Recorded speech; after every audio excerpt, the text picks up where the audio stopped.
Everyone, कैसे हैं आप सब। मैं हूं अभी Gauri and you are watching back to Torah. तो ये हैं हमारे कुछ प्रीवियस रिकॉर्डेड लेक्चर्स में से कुछ शॉर्ट क्लिप।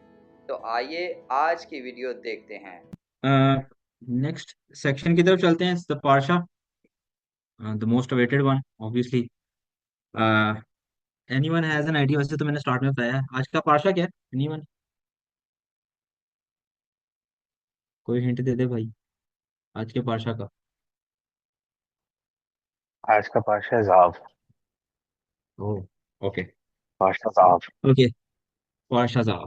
और पार्शा जाव जो है, इट स्टार्ट्स फ्रॉम लिविटिकस एबार, छठे बाब की 8वीं आयत से, जहाँ पे खुदावंद रबीनु मोशे से ये कह रहे हैं कि हारून और उसके बेटों को हुक्म दे। और आगे जो हुक्म है वो बेसिकली बर्न्ट ऑफरिंग्स की प्रोटोकॉल से रिलेटेड है, जिस पे फर्दर डिटेल्स हमें भाई शेयर करेंगे। भाई, ओवर टू यू। आप जीते रहें, खुश रहें। आज आप जरा थैंक यू। बर्दाश्त करें, आवाज़ आज ऐसी ही है। और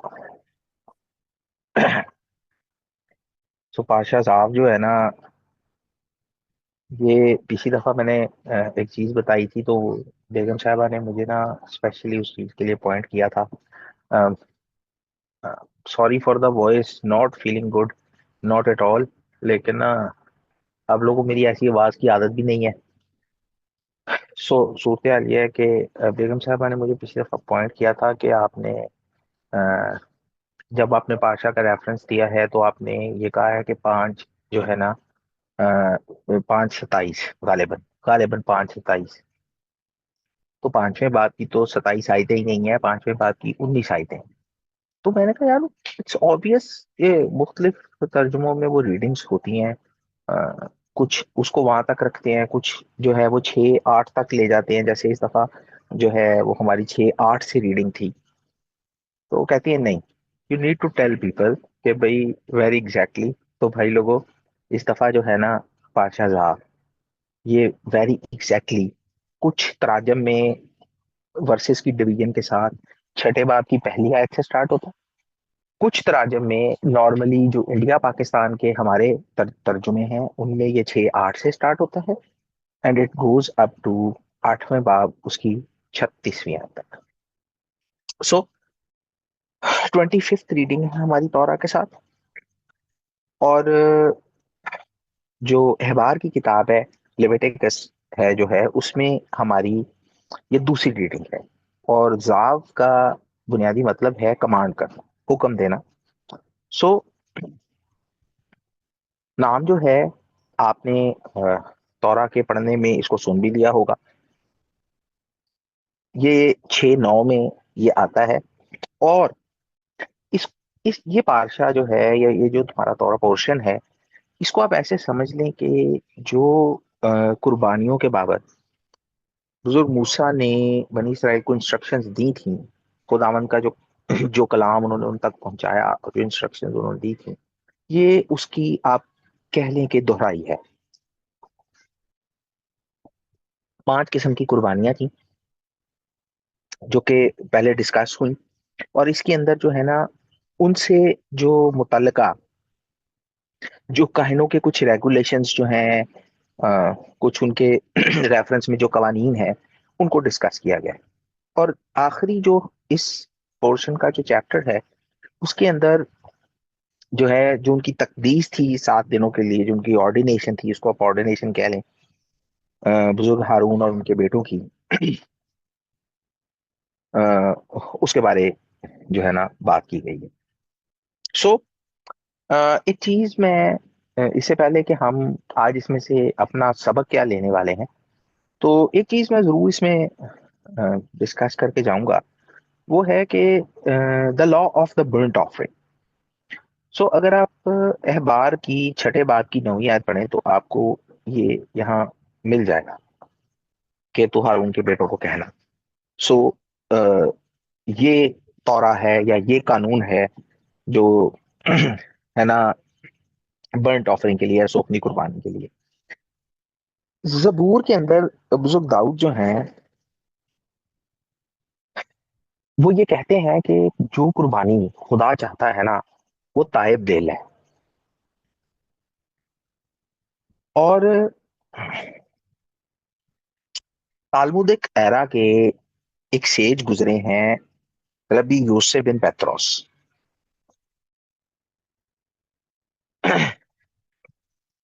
और वो इसके ऊपर ये बहुत मशहूर बात है, बहुत दफा हमारे सारे भाइयों में ये डिस्कस भी हुई है। सो आज मैं आपको बाय रेफरेंस ये बता रहा हूँ कि तालमुदिक एरा के जो रैबा हैं रबी यूसुफ बिन पेत्रोस, वो ये इस बुजुर्ग दाऊद की इस बात पे कमेंट करते हुए कहते हैं कि अगर आदमी तौबा करता है तो खुदा उसके हक में इसे ऐसे ही जानता है जैसे उसने जो है ना यरूशलेम की तरफ जो है ना सफर किया है।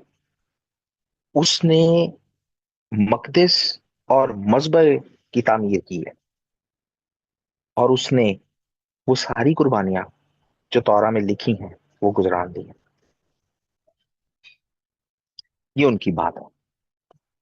और आपको ये याद होगा कि इवन रवि शाऊल भी ये कहते हैं कि अपने बदन ऐसी कुर्बानी होने के लिए पेश करो जो खुदा को पसंदीदा है। इस ये हम आगे देखेंगे। खैर, जो प्रीस्टली इंस्ट्रक्शंस हैं, वो जो उनकी डेली रूटीन्स हैं, इन सारी कुर्बानियों के रेफरेंस में जो है ना वो उसकी सारी डिस्क्रिप्शन जो है वो दी है। आप उसे पढ़ सकते हैं। It's a good read. और खुदावंद ने यहाँ पर काहिनों को हुक्म दिया है कि रोजाना, ये समझना हमारे लिए बड़ा जरूरी है, रोजाना जो दो है ना लैम्स वो ऑफर होंगे। सो द फर्स्ट लैम्प जो है, जो पहला है, वो ऑफर होगा as the first sacrifice of the morning. So let me, I will repeat it. The first lamp was to be offered as the first sacrifice of the morning। और फिर उसके बाद जो है जो सारे दिन में कुर्बानियां गुजरानी जाएंगी। और जो दूसरा है वो जो है जब ऑफर होगा वो फाइनल सेक्रीफाइस होगी, और वो सारी रात जो है ना वो मजबा के ऊपर जो है रहेगा। सो इसको आप ऐसे समझ लें कि इन अ वे जो काहिन है वो बर्ंट ऑफरिंग को कंटिन्यूसली जो है वो मजबा के ऊपर रखते हैं। और फिर अगली सुबह जो काहिन है वो वहां से जो है वो उस राख को इकट्ठा करते हैं, और मजीद जो है वुड जो है वो अ, आग को मजीद जो है ना उसको चलाते रहते हैं। और फिर सेम प्रोसेस जो है वो स्टार्ट होता है। सो हमारा जो आज का जिस नुक्ते पे हम गौर करेंगे ना वो है अहबार उसकी 7वें बाब की 37वीं और 38वीं आयत में। सो अगर कोई इसको पढ़ने में मदद कर दे तो बड़ी अच्छी बात है। सुखनी कुर्बानी और नजर की कुर्बानी और खता की कुर्बानी और जुर्म की कुर्बानी और तकसीस और सलामती के ज़बीहे के बारे में शरह ये है, जिसका हुक्म खुदावंद ने मूसा को उस दिन को सीना पर दिया, जिस दिन उसने बनी इसराइल को फरमाया कि सीना के बेआबान में खुदावंद के हुजूर अपनी कुर्बानी गुजराना। आमीन। हाँ जी। हमारा जो आज का फोकस है वो इसके अंदर है, जिस दिन। अगर आप इसको इब्रानी में देखेंगे तो वहां लिखा है बायोम, जिस दिन। सो रैबाय शिमशोन इसके ऊपर जो है वो कमेंट करते हैं, it's like serving God during day. और ये हमें सिखाती क्या है? इससे पहली चीज जो हम सीखते हैं, जो कि मैंने आपको अभी ऊपर भी बताई थी और मैंने कहा था कि इसको ज़हन में रखिएगा, ये हमारे लिए काफी रेलेवेंट है, कि कुर्बानी जो है वो सिर्फ दिन को ही लाई जा सकती है। रात में कोई कुर्बानी नहीं आती है। कुर्बानी सिर्फ दिन को लाई जा सकती है, रात में सिर्फ बाकियात जलती हैं, कोई कुर्बानी नहीं लाई जाती। और हम इसे एनालाइज करेंगे ताकि हम जो है ना इस चीज को समझने की कोशिश करें कि ये दिन और रात क्या है। सो रैबा ये कहते हैं कि रात जो है ना, ये चीजों को पहचानना मुश्किल कर देती है। बहुत सारी चीजें जो हैं वो आपकी एक्यूरेट पहचान में नहीं आती है। बहुत सारी चीजें जो हैं आप जो है ना उनको गलत आइडेंटिफाई कर सकते हैं। इवन अगर अंधेरे में कोई शख्स खड़ा है, तो चाहे वो आपका कितना ही अजीज है, तो ये मुमकिन है रात के अंधेरे में कि आप जो है ना उसको ना पहचान सकें। अच्छा, और एक मिसाल इंतहाई मुनफरद पेश करते हैं, और वो ये कहते हैं कि बुत प्रस्तों का तरीका था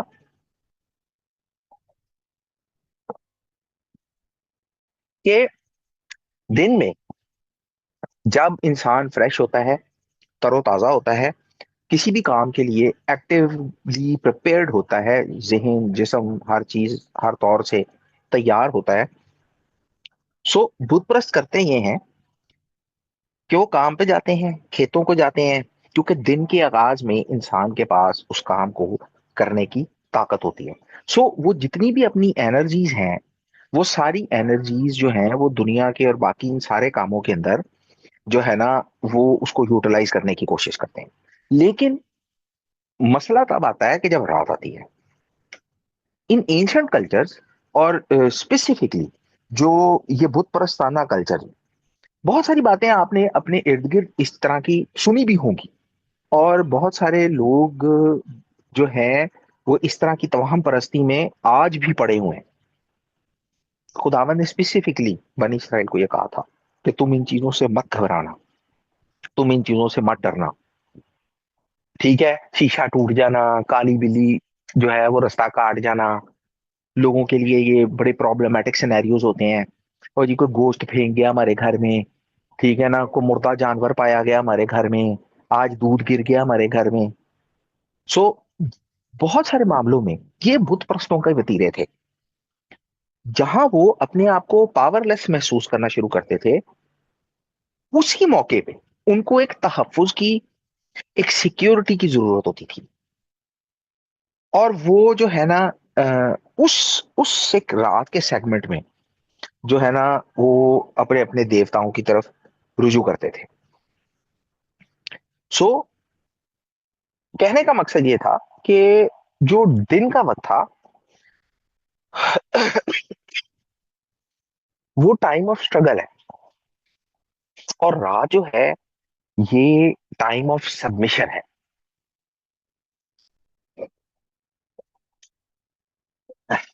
तौरा कहती है, खुदावंद फरमाते हैं, तू खौफ ना करना, ना रात का ना बला का।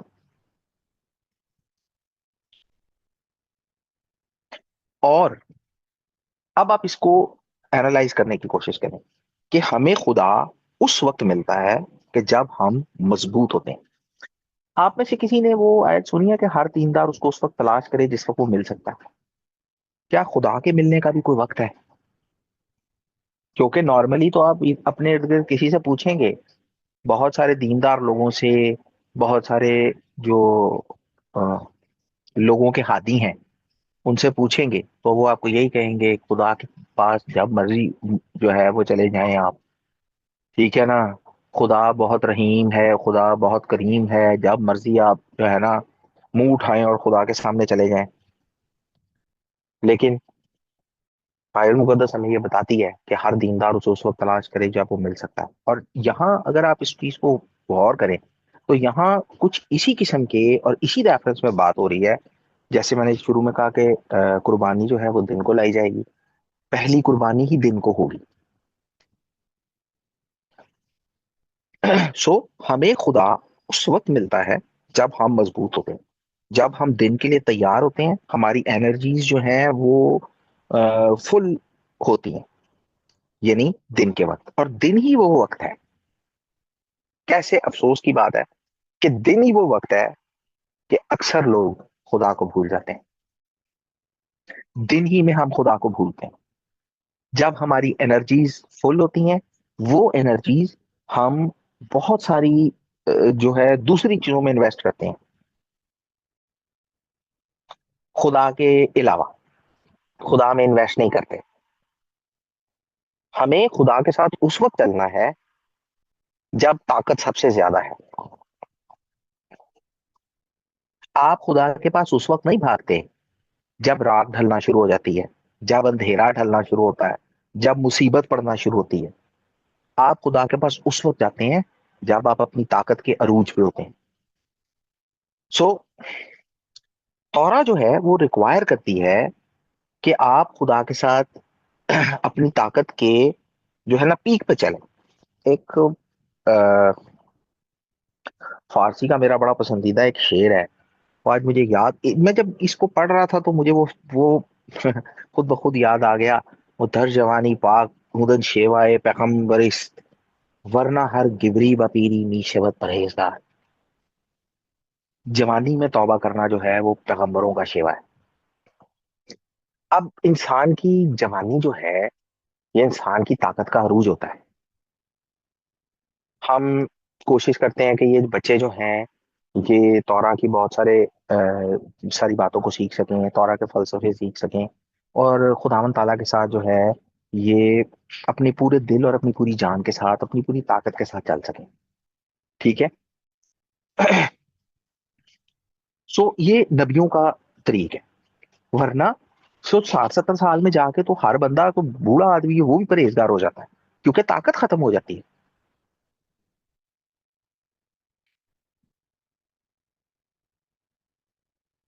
ये वो सिनेरियो होता है कि चूंकि अब हमारे अंदर गुनाह की ताकत नहीं रहती, हमारे अंदर उस चीज को करने के का हौसला नहीं रहता।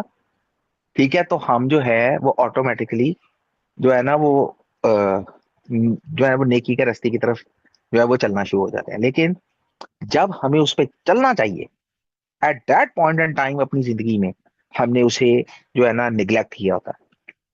और हाशिम जो है वो हाशिम ने हमें ये मौका दिया है कि हम जो हैं वो हम उसके साथ काम कर सके। जैसे मैंने पिछले पार्शा में भी ये चीज बताई थी कि खुदावंद चाहते हैं कि हम जो है वो उनके साथ एक पार्टनरशिप करें। और वो पार्टनरशिप हम उनके साथ क्यों करें? ताकि हम इस दुनिया को एक अच्छी जगह बना सकें, रहने के काबिल बना सकें।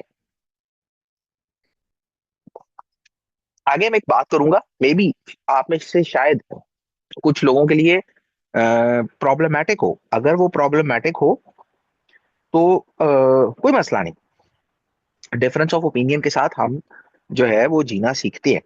बहरहाल हाशिम ने हमें ये मौका दिया है कि हम जो हैं हम उसके साथ जो है ना इस दुनिया के निजाम को चला सकें, इस दुनिया को एक खूबसूरत जगह बना सकें, दुनिया को रहने के काबिल बना सकें।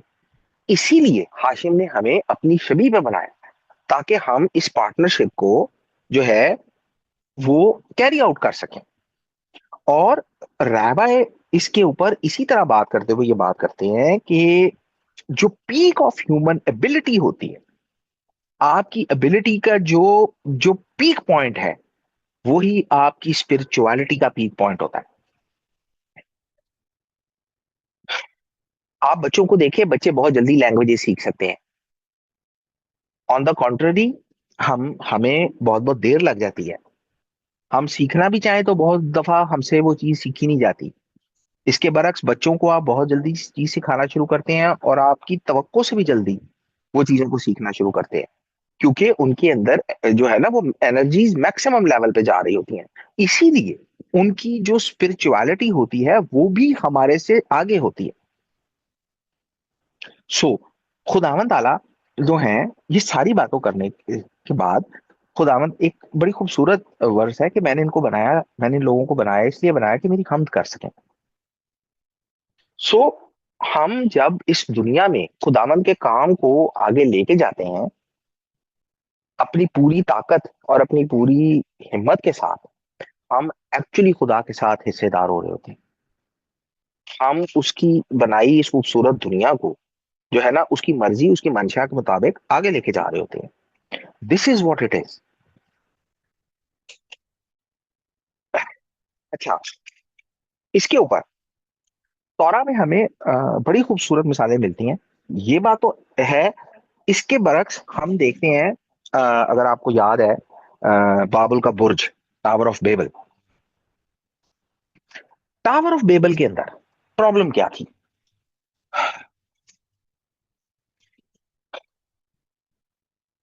मसला क्या था? वो जो काम जिसको वो शुरू करना चाह रहे थे या उन्होंने किया था, वो उन्होंने खुदा के अगेंस्ट काम स्टार्ट किया। वो एक्चुअली खुदा को कन्फ्रंट करना चाह रहे थे। और गौर करें कि हुआ क्या। जो बुर्ज उन्होंने बनाना शुरू किया, वो बुर्ज पीक ऑफ, उनकी पीक ऑफ क्रिएटिविटी थी। वो बुर्ज उनका पीक ऑफ क्रिएटिविटी थी, और इसके साथ ही साथ पीक ऑफ हेरेसी भी थी।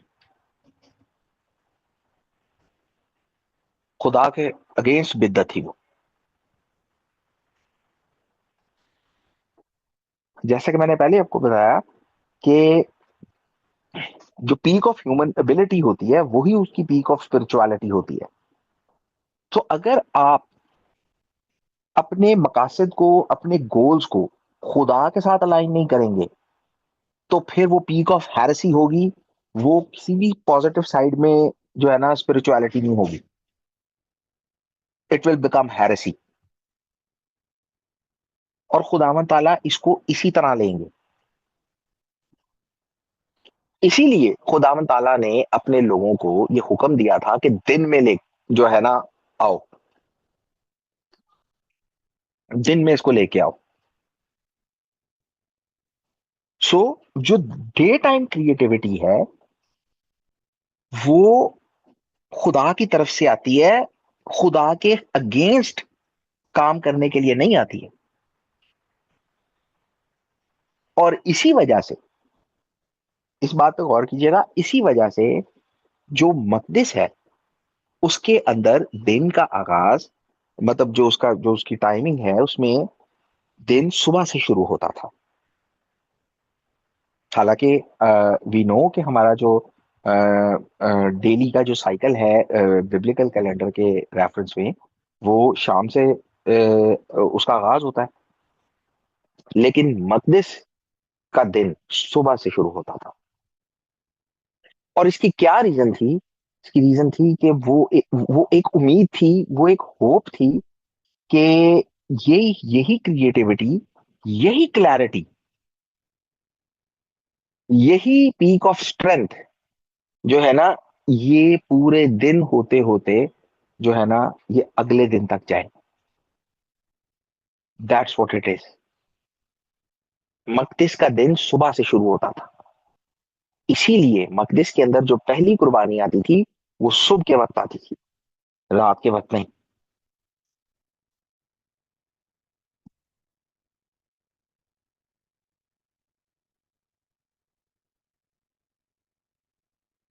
पॉइंट क्या है? पॉइंट ये है कि बुत परस्तों की तरह, दीगर अकवाम की तरह हमें खुदा की जरूरत नहीं है। So this is the point. मैं, अगर इसमें आप मुझसे मुतफिक ना भी हों, तो हमें डिफरेंस ऑफ ओपिनियन के साथ जो है वो रहना सीखना चाहिए। हमें बुत परस्तों की तरह खुदा की जरूरत नहीं है। हमें दीगर अकवाम की तरह भी खुदा की जरूरत नहीं है। दीगर अकवाम की, बुत परस्तों की खुदा की जरूरत क्या है? बारिश बरसा दे, फसल उगा दे, ठीक है, बच्चा दे दे, फलाना कर दे, बीमारी दूर कर दे, ये हो जाए, वो हो जाए, ठीक है। और ये आपके इर्द गिर्द भी यही चल रहा है।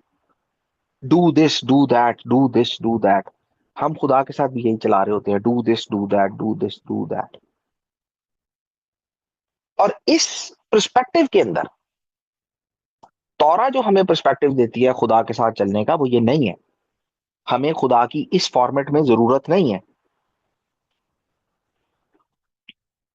हमें खुदा की जरूरत खुदा की मेजेस्टी के अंदर है, खुदा की इज्जत करने के अंदर है। क्योंकि हमें पता है कि ये सब चीजें खुदा की तरफ से आती हैं। वो रिस्पेक्ट, वो ऑनर, वो जलाल, उसके अंदर हमें खुदा की जरूरत है, ना कि बुत परस्तों की तरह या गैर अक़वाम की तरह। ठीक है जी, फसल उग जाए, बारिश हो जाए, खेत खलियान खड़े हो जाएं, ठीक है, दौलत दे दे, औलाद दे दे, वारस दे दे, फलाना दे दे, बीमारी दूर कर दे, फलाने को ये कर दे, फलाने को वो कर दे। No, we don't need God in this sense, क्योंकि it's kind of a most difficult thing which I am going to say it, and I'm going to say it. दुनिया में बहुत सारे काम हैं जो मैं खुदा के बगैर कर लेता हूँ। आई डोंट नीड खुदा इन दैट थिंग।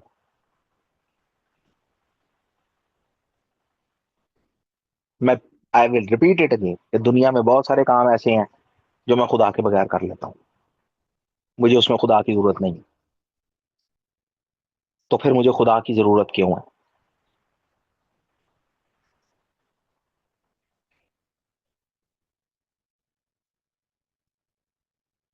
खुदा ने मुझे अपनी छवि पे बनाया। खुदा, देर आर सर्टन थिंग्स जो खुदा ने मुझे वदीयत करके दुनिया में भेजा है, उसके लिए मुझे उसको दोबारा कॉल करने की जरूरत नहीं है। मुझे उसने वो सर्टन इख्तियार दे के भेजा है, and with that I can do many things जिसमें खुदा इन्वॉल्व नहीं होता।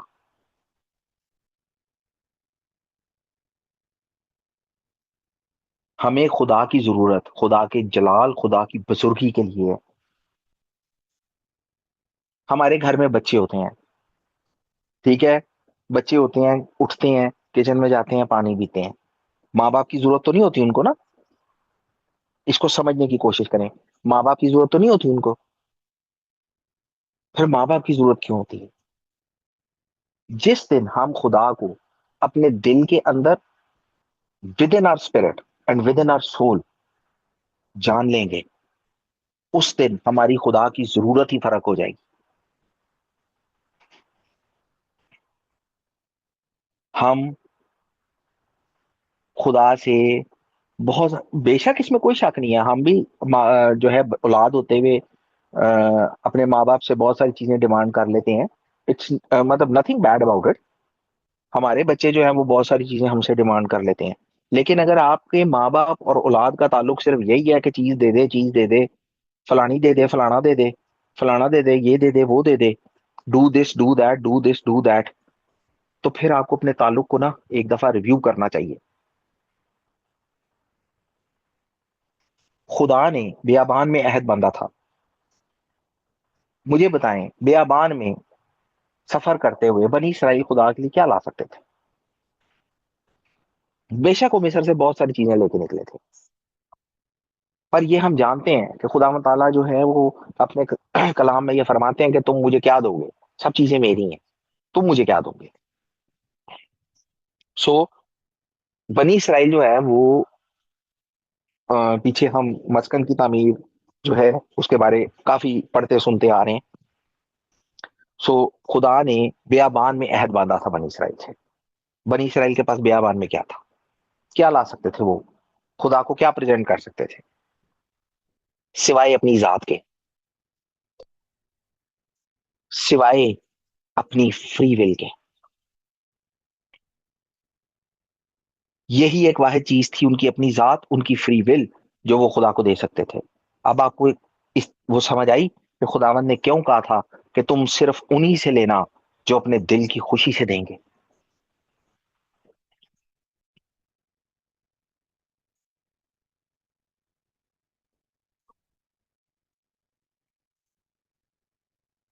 और खुदावंद ने ऐसा क्यों कहा था कि सिर्फ उन्हीं से लेना? और इसके ऊपर हम काफी बात कर चुके हैं, मैं I am not going to go over there. इस पे हम काफी बात कर चुके हैं। खुदा को हमारी वही फ्री विल चाहिए, वो आजाद मर्जी जिससे हम जिसके साथ जो है वो हम खुदा के साथ चलें।